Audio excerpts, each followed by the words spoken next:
Dans cette vidéo, on plonge dans une affaire incroyable, mêlant football, famille et trahison. Le procès sur la séquestration de Paul Pogba, qui s'ouvre cette semaine à Paris. Vous allez voir, cette histoire dépasse de loin tout ce qu'on aurait pu imaginer.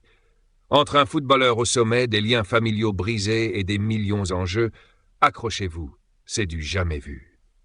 Alors, que s'est-il passé? En mars 2022, Paul Pogba est victime d'une séquestration. 2 hommes cagoulés lui extorquent une somme folle, 13 millions d'euros. Et devinez quoi? Parmi les 6 suspects jugés aujourd'hui, figure son propre frère, Mathias Pogba. Oui, vous avez bien entendu, son frère.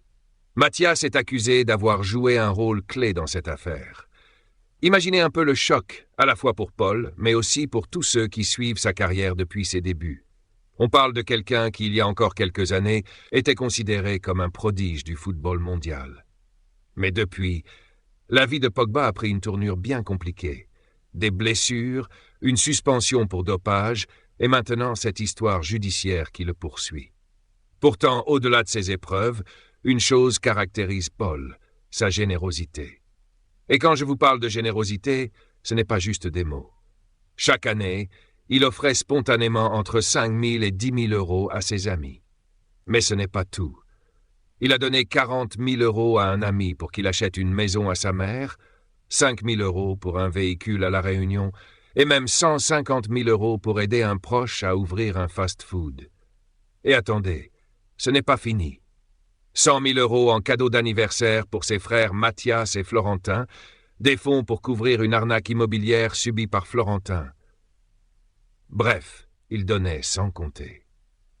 D'ailleurs, petite pause, si cette vidéo vous plaît, n'oubliez pas de mettre un pouce bleu et de vous abonner à la chaîne. Revenons à Paul. Pourquoi une telle générosité? Il l'a expliqué en toute simplicité lors de ses auditions. Je voulais les aider, j'ai grandi avec eux. Ça me faisait plaisir, ça venait de moi. Je ne demande rien, je n'attends rien. Une belle philosophie, non? Mais voilà, cette attitude a fini par peser sur ses relations, notamment avec son propre frère Mathias, dont les demandes incessantes ont créé des tensions. Aujourd'hui, même si Paul Pogba ne sera pas présent au tribunal cette semaine, on peut s'attendre à de nouvelles révélations. Ce procès met en lumière un aspect méconnu de la vie de cette star. Une vie partagée entre succès, altruisme et désillusion profonde. Affaire à suivre.